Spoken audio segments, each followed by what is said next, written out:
Perfect. Perfect. Perfect.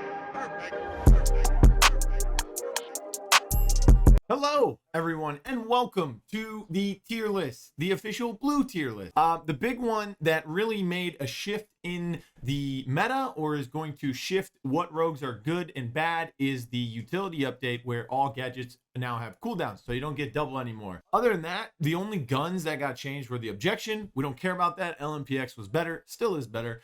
And the tier got a little nerf to its hipfire accuracy. Doesn't matter. Didn't really do anything. Gun's still the best gun in the game. So, you know, I see a lot of people doing tier lists. So I said, let me do a tier list because everyone else's tier list is complete trash. Okay, so first off, we're going to say the rules of what is happening in this tier list and how it's made. Two, if you just want to see the complete tier list, go to the description and skip to the end of the video. All right, let's take a look at the rules. Boom. Demolition only. Strikeout, King of the Hill, and Sabotage are all respawn game modes. Strikeout has a ranked version. That's fine. But it's pretty much the same. Like, nothing really changed. Ooh, they can't spam util as much. The same characters are still the same good characters. The same guns are still the same good guns because nothing really changed, right? So Strikeout is not included in this tier list because, one, the game mode's trash. Two, there's no changes anyways. All right, so Sabotage, we haven't seen it being played yet competitively. Also, there's no ranked version of it, and it's also only available in customs right now. Hasn't even entered the game as an LTM. And then, of course, King of the Hill, which is not in customs or in the game at all. So this is only for demolition. All right, this is mostly competitive. Yes, you can do this in rank. Casuals is a shit show, so we don't care. Listen to me very closely because that is rule number 3. Anything can be good. If someone's really good on a character, yes, it can be deadly, okay? The worst character in the tier list could be the best if it's someone who just plays that 24/7 or knows how to make it work very well or is in a team composition with it and they have a certain strategy that seems to work. All right, so the fourth thing is certain comps have different rules. I literally just explained that while explaining number 3. There you have it. There's the 4 rules that we're going to be using going into this tier list. So without further ado, let's jump right into it. This is no longer a thing. Okay, so we have 7 tiers. You got SS, which is S+, that's the best. Then right below is S, A, B, C, D, F. I'll tell you right now, there are no F tier characters in the game at all. So the worst characters in the game are going to be in the D tier, which is Anvil, Cannon, Umbra, and Seeker. Okay, let's go through the tier list first. I'm going to put all the rogues where they go first, and then we can talk about any of the ones in chat that you want to talk about. Okay, so the next one is the C tier, which I've got my tier list over here that I made already, okay? We've got Scorch, Switchblade, and Mac, okay? Above them, we have the B tier, which is going to be Phantom, Kestrel, I think I put Talon here. Yeah, Talon. Right?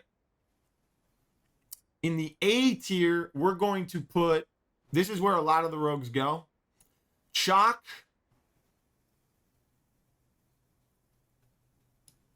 Glitch, Lancer, Juke, Glimpse, Sigrid, Runway, and Dima.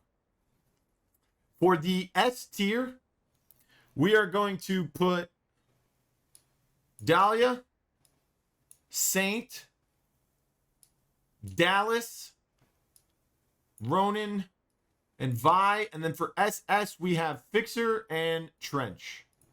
All right. So Fixer and Trench are at the top because they're the best 2 rogues in the game. Fixer can see through smokes. So when they made it so that all abilities recharge, right? All your ultimate abilities recharge. It made Fixer a little bit better because he can get his goggles again. EMPs are very strong in the game. They have been for a little while now.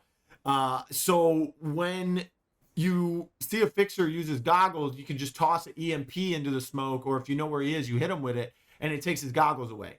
Now he has the ability to recharge that. But the problem that led from that was that, okay, I got my ability back in a demolition round, but I don't have a smoke available. Now with the ability of all your gadgets on a cooldown for recharging, you can get upwards of 2 to 3 smokes per round with Fixer. So he can ult through his own cluster smoke multiple times now, which makes him even better. Plus, he by default has the best gun in the game, which is the tier sniper rifle. And he has great perks to pair with it as well. Gunsmith, giving him 3 and then headshot damage on legendary tier. He has crack shot in his kit. So he's super deadly. Trench is up here because his passive is a lot stronger now because of the fact that no one can get double gadgets through upgrades anymore. And no one can get double gadgets from runway briefcase. It just 100% your cooldown. But Trench's passive got stronger because now he can still be the only person with an extra gadget. So people like Anvil, Dahlia, and Mac, they're only going to have 1 trophy. If they double upgrade it, it's a 60-second cooldown for that. So that is a 10% discount on the cooldown when you double upgrade it, which means they'll be able to get it in 54 seconds. Trench is going to have 2 of them off the bat, and then with the upgrades, he's going to have more. Plus, he has gadget tier for another 5%. So he's just going to have 2 trip mines and 2 trophies. He can negate up to like 4, maybe even 8 items during a demolition round. So Trench is the freaking best. When we talk about S tier, so originally, Dahlia and Saint were the same thing. It's just Dahlia was better because her drone didn't explode and she had Lifeline. Then we gave Lifeline to Saint, and Saint got a little edge in the competition because he can have an assault rifle or a DMR. But now the LMPX is the better gun than all of those, and the DMRs are better than the ARs. So Dahlia kind of edged her way in. But now we have the different gadgets between the two, right? They both used to have smoke grenades, and the only difference was, do you want a grenade in Dahlia or do you want a C4 in Saint? Now it's, do you want a grenade with a trophy or do you want a C4 with a smoke? If you're on a team that has 3 other rogues on your team that have no smoke grenades, and you know that you're going to need a smoke grenade for that map, whether it's on attack or defense, then I would go with Saint. If you have a Trench on your team, now I'd go with Dahlia for that passive link.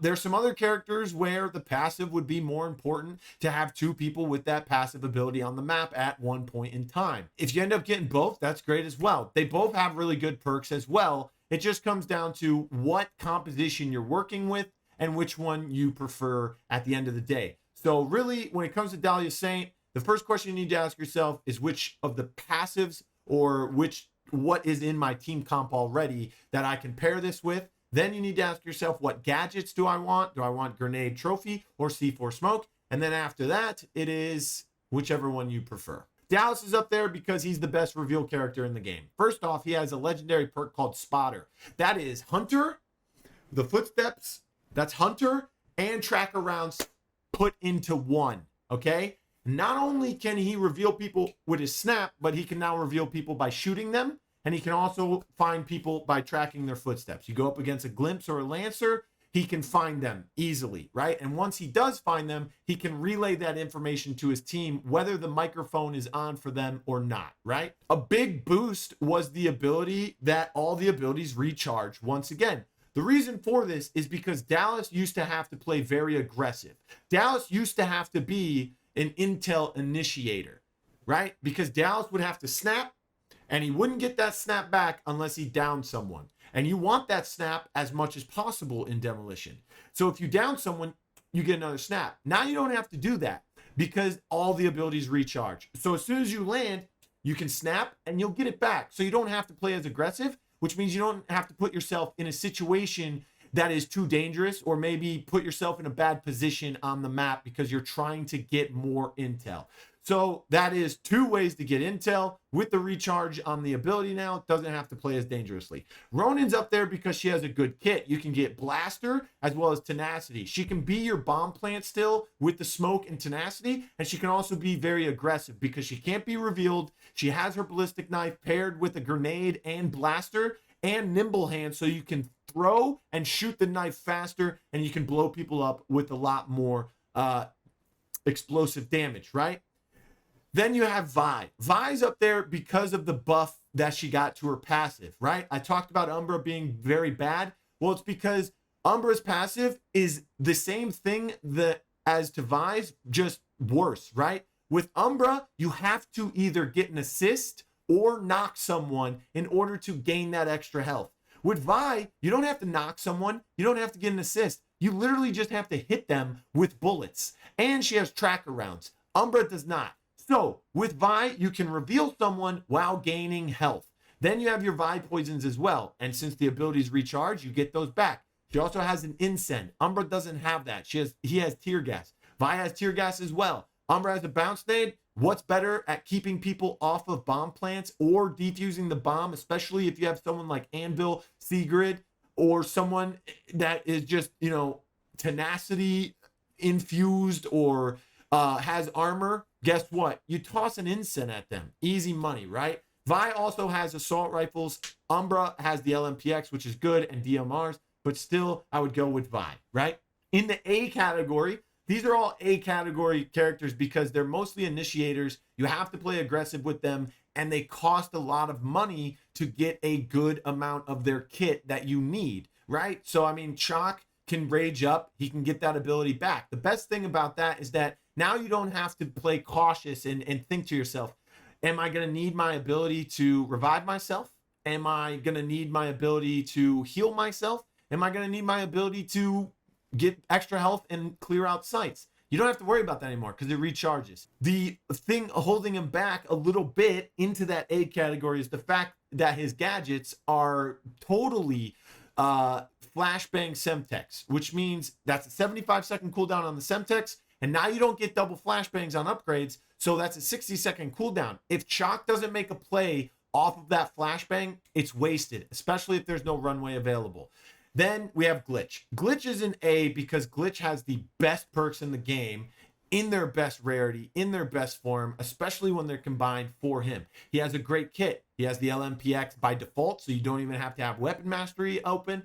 But the biggest problem with Glitch is his hack. His ability is just, it's a dry eraser. If that dry erase board is the entire map and there's a bunch of shit all over it, Glitch can wipe it off, but that's pretty much all he's good for.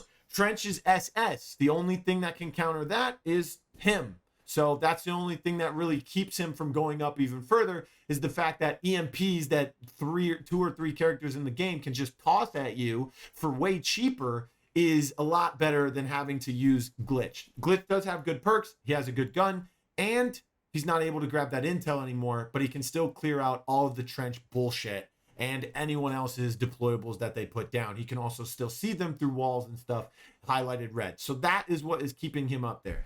Lancer is up here for demolition just because she has a smoke grenade, and of course she has the SMG class, which is the LMPX King, and as well as her ability Quick and Quiet and Padded Steps. Even if she got Padded Steps in her kit, even if she had the dodge, roll, reload, and you took her ability and took it away, she'd be dog shit. She's only good because she can get behind you very quickly with her speed and because she can do it silently. Other than that, she has a cool kit that's like for respawns, right? She's a respawn demon.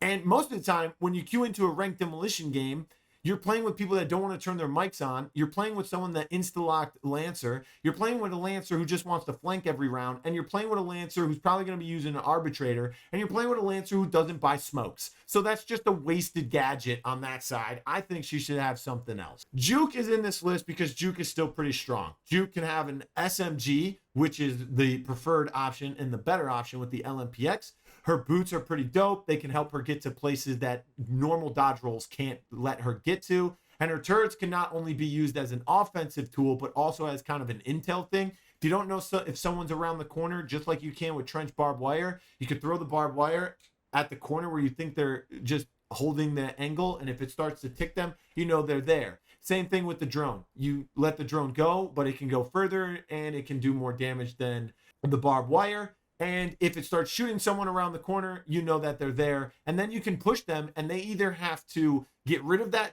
drone or shoot you, and you have essentially two people shooting them. Even if the drone doesn't do that much damage, it's still a good distraction. Glimpse can go invisible. That's the main thing she's got going for her, as well as her passive ability. Other than that, she has a pretty basic kit, except for the fact that she can have an assault rifle or an SMG, and those are two of the three best weapon classes in the game. Next, we got Sigrid. Sigrid's up here because she can be a tank as well as an offensive powerhouse, right?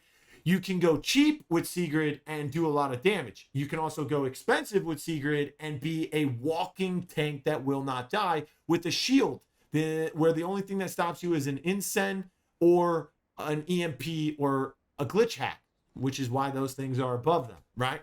Or on the same level, like Glitch and Dima with the EMP. The only other person with an EMP would be Scorch, but we'll talk about her in a second.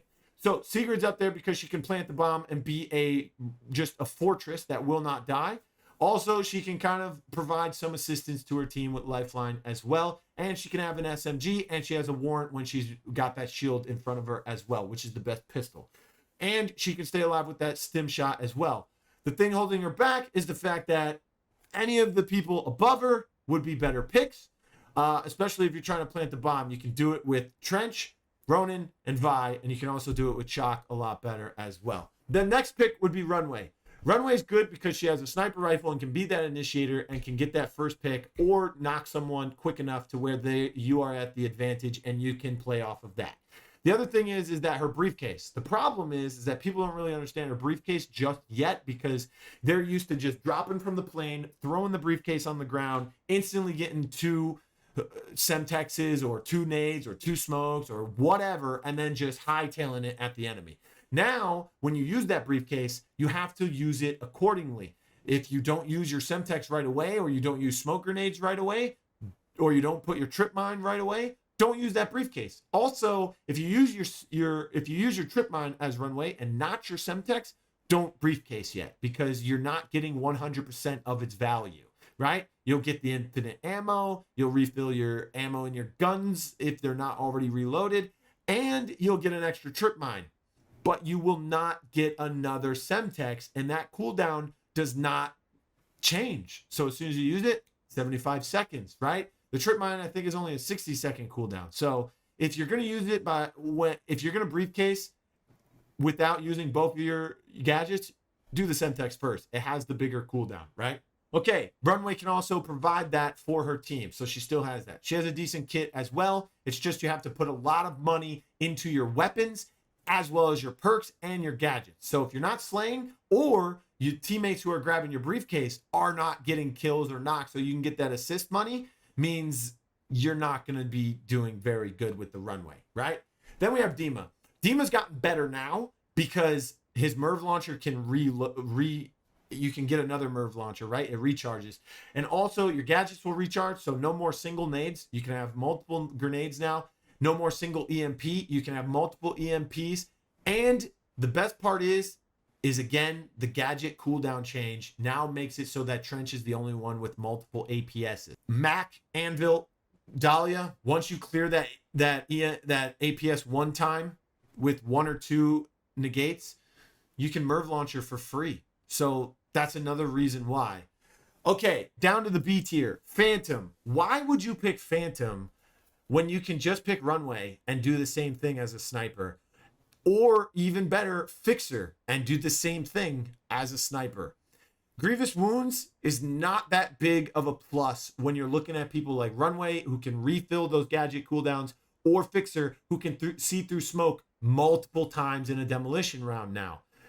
Yes, she still has an assault rifle, but again, sniper and assault rifle, you can get both of those at once with Runway.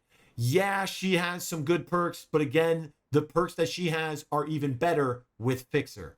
So she's kind of middle ground. If you go up against a Phantom that is just completely cracked, or someone's really good with Phantom, yeah, it could still work out, and the Phantom could still be a good pick in that position. The reason why she's B tier is because she's not really good and she's not really bad. Then we have Kestrel and Talon. They're both middle ground as well. The problem with Kestrel is that she's an initiator who can do a lot of damage with explosives like Halo Drones, Bounce Nade, and the perk Blaster. The problem is that there's people that do it better, right? You can initiate better with Chalk. You can initiate better with Ronin, who has a better blaster with a Ronin ballistic knife and a grenade. And you can also do the same thing, initiate and blow shit up with Dima with better perks and a better version of blaster yet again. Then there's Talon. Talon has a niche for a certain couple maps because of his Talon dart. The plus side is that you can recharge that dart. So if you get it destroyed, shot, or you throw it too far enough for your mag gloves, you can still be able to get it back in a little bit because it has a cooldown on it now, just like every other ability in the game. The problem is that it used to be you were able to grab the bomb on attack with mag gloves. Now you can't do that, and that kind of hurts him a little bit because you can't make cool plays using the pass the bomb technique. And also, if someone goes off and gets killed with the bomb in enemy territory, they can camp the bomb. It used to be you could just grab it. Now you cannot. The other thing is that he has flashbang C4, right? Again, we talked about the flashbang. If you missed that opportunity, it's gone. C4, I think grenades and smokes and incense are just a tad bit better than C4s, even though you can launch a C4 across the map now. But I wouldn't want to invest that much econ into the C4 rather than the kit. He has LMPX and DMR, so SMG and DMR class primaries, which he has that going for him. Again, he can do very well as an intel rogue. It's just there's ones that do it better, like Glimpse and Dallas. Okay, so now we go down to C tier where we have Scorched, Switchblade, and Mac. Mac is terrible, right? He gets armor to start off with, which is a plus because no one else in the game can recharge their armor anymore. Like, you can't repair your armor. So he's the only one that can physically do that because of his passive. He also has 25 armor to start with. So if you don't get downs, it's okay. You can still play passive and you don't have to play as aggressive because he has armor in his perks as well. So he'll still get an extra 25 armor. So you can work with 25 or you can work with 50. Minimum, you'll have 25 if they chip away at your armor, right? The problem with Mac is that he only has 1 APS now. His perks are okay. They're just not great. It's either like half assault, half defensive. They couldn't really decide which one he wanted to be, right? The big problem is his ultimate. His ultimate's completely useless most of the time because even if I climb on top of the tallest box on a map and smack that thing down and it flies 30 feet in the air and some dude is behind a box 10 feet away and it's physically impossible for that light ray to not reach him, it's still not going to reach him if he's crouched behind it and it's white on his screen. Either get rid of the indicator for the opponents or get rid of the zone so you don't know if you're going to be inside the zone. Or anybody in the zone behind cover or not gets flashed, so they got to leave that zone, right? Because you could just sit on top of this thing. You can literally sit next to it. As long as there's a box in front of you, you won't get flashed by light bomb. Plus, there's just people that do what he can do better above him, right? People that can gain health, people that have better armor, and people that can hold down a room a lot better than he can. The problem with Scorch is that it's a super niche. Are you looking to plant inside of an incense? No? Then don't pick Scorch, dude. There's people that do things that Scorch can do better. She can survive with her gold armor, her gold tenacity, and whatever else she can get that can keep her alive. That's cool. But there's also other rogues above her that can bring more to the table other than I can stand in a fire and plant the bomb, right? Like, that's the only reason why you would pick her in Demolition these days, because all the rogues that I put above her can do the same thing as her, just better and more efficiently and more effectively. Then we have Switchblade. Switchblade's whole concept is to shoot an RPG that turns into 3 pools of fire that can keep you off of a bomb plant and it can keep you from defusing a bomb. What's dope is that it recharges. What's the problem is that she gains a speed boost, and usually you see Switchblades dump their entire kit. Either they bounce nade and then shoot their rocket, or they flashbang and then shoot their rocket, or they shoot their rocket and flashbang, or they do everything all at once. So literally you have 3 speed boosts that are just being combined into 1. They're not stacking. And then afterwards, once she dumps her kit, she's just a walking stick figure with a gun. And yeah, she has 2 good gun primary classes in SMGs and ARs. But again, why would you pick Switchblade when other things above her can just do the same thing she does, but better, right? She has decent perks. I just think that she's more geared towards respawn, just like Lancer and Scorch. Cannon is, if you go expensive with Cannon, you're a tank. If you go cheap with Cannon, you can be a team player who has movement speed and the ability to shred armor, and you can get your ultimate ability more often. Here's the problem. I'm just going to EMP you. I'm just going to hack you every time you use a Gatling gun, man. And if I can't, I'm going to sit behind a wall. And if you just rush me with it, I know that you have slower movement speed with that thing, man. I'm just going to keep running. I'm going to duck. I'm going to dodge. I'm going to get out of the way. Your Gatling gun's not killing me unless we're in a cornfield and there's nothing to hide behind. And even then, I can hide in the corn maze, bro. Stim shot to keep him alive is kind of good. He does have an assault rifle, but again, I'd rather take a character with a DMR or an SMG. The problem with Umbra is the fact that he doesn't have a smoke anymore, so you can't even use your spider in the smoke. Spider can be destroyed by a trip mine. Spider can take damage from barbed wire. Spider can take damage from an incense. You can nade a spider and you can shoot a spider. And now that there's no smoke, it's easy to shoot a spider, right? Unless that person is a genius with the spider, which again, like I said, anyone can be good with anything and make any of these characters SS tier in a ranked game. Also, we talked about just a little bit earlier is Vi Jr. I shoot someone, but I'm not gaining health. Vi shoots someone, she gains health. I have to knock them or get an assist in order to get the amount of health that she'll get in the time that she takes to shoot people. She has an incense, which is better than a bounce nade, and he has a bounce nade. Okay, so the last two are Seeker and Anvil. Two characters that I love and two characters that I mained. Why did I put them so low? Because a lot of people would ask that question. Okay, Seeker's biggest plus side compared to Talon and Dallas in the intel department is the fact that he got his bow recharged and he could get it back. If you lost your Talon dart, that's it. No more intel from the Talon dart. If you snapped and didn't get it down, or you died after snap, that's it. No more intel. But with this guy, you could bow, and then a few moments later, you can bow again. Now Dallas can recharge his ability without getting it down, and Talon can get his dart back without having to physically get his first dart back, right? So why would you pick them why would you pick Seeker when you could just pick one of them that have better throwables, better gadgets, and better perks, right?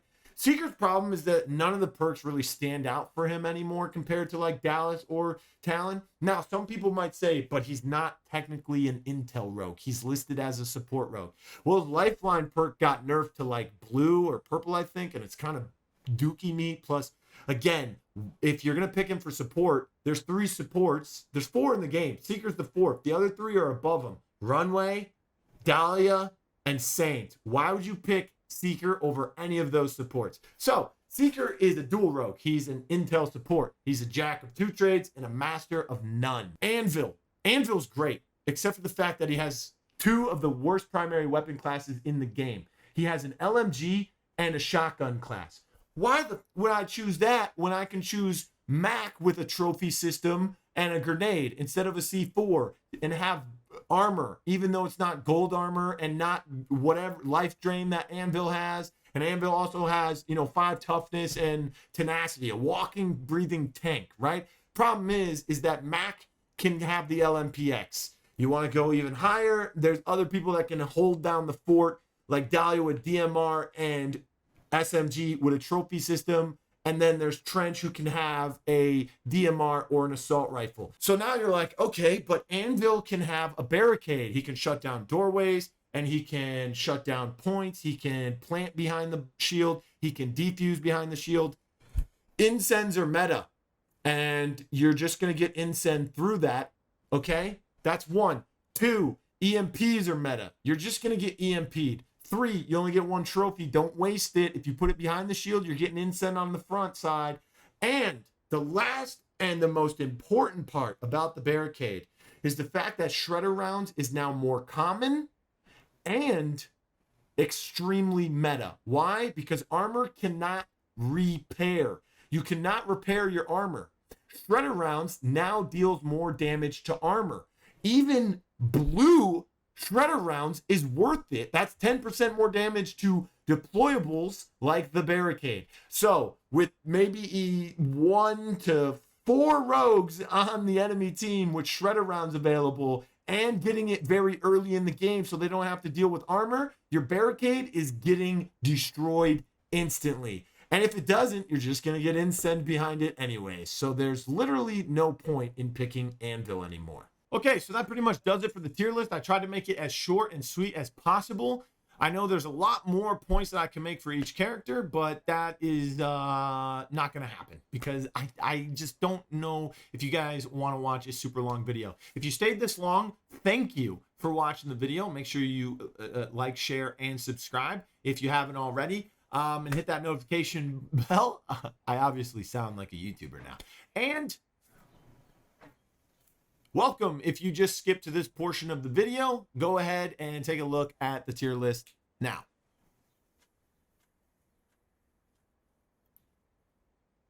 Okay, hope you screenshotted that, and we'll see you on the next one. Goodbye. Oh, hello there. It's Blue. I'm a terrible dancer, so ignore that version of me on the screen and listen to my voice when I say thank you for watching my video. I hope you enjoyed it. Make sure you like, share, subscribe, and of course, click on another video of mine. I heard you'll like those over there. They're pretty good.